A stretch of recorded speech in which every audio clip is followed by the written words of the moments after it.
Riwayat sejati Baru Kelinting. Legenda asal-usul Telaga Rawa Pening.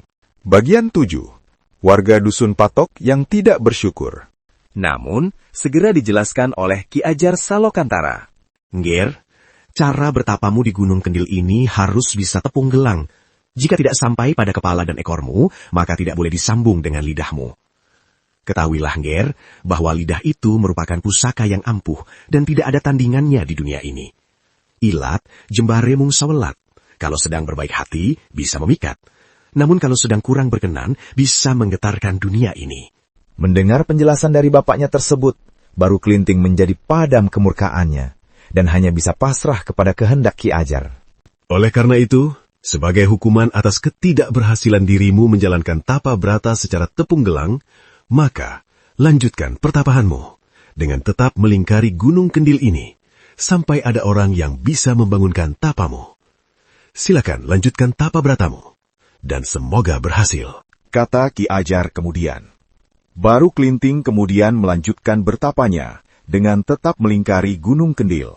Baru Kelinting melanjutkan tapa bratanya, hingga tubuhnya membatu, menyatu dengan gunung.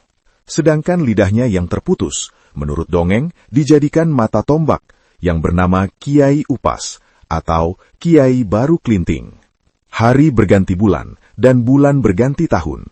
Tidak terasa, tapa brata yang dijalani Baru Kelinting sudah berlangsung bertahun-tahun lamanya, hingga badannya yang dulunya berwujud ular naga besar sudah hilang. Seluruh tubuhnya sudah tertutupi dengan lumut. Di sekitarnya tumbuh semak belukar dan pepohonan. Di tempat lain, Ki Ajar Salokantara, yang merasa bahwa tapa brata yang sudah dijalani oleh Baru Kelinting akan segera berakhir, segera menjumpai Ni Endang Ariwulan, yang kini dikenal sebagai Mbok Rondo, dan bermukim tidak jauh dari Sendang Ariwulana. Ki Ajar memberitahu Ni Endang supaya menjemput putranya yang akan segera selesai melakukan tapa brata di Dusun Patok. Selain itu, Ni Endang juga diminta untuk melakukan tapang rame sepanjang perjalanan ke sana. Dusun Patok itu dusun yang subur dan sejahtera, namun sayangnya, para warganya lupa bersyukur. Pada saat itu, di Dusun Patok sedang mempersiapkan pesta kenduren, namun dirasa masih kekurangan daging sapi dan kerbau untuk sajian pesta. Oleh karena itu, para pemudanya diminta untuk pergi berburu mencari tambahan kekurangan daging untuk pesta tersebut.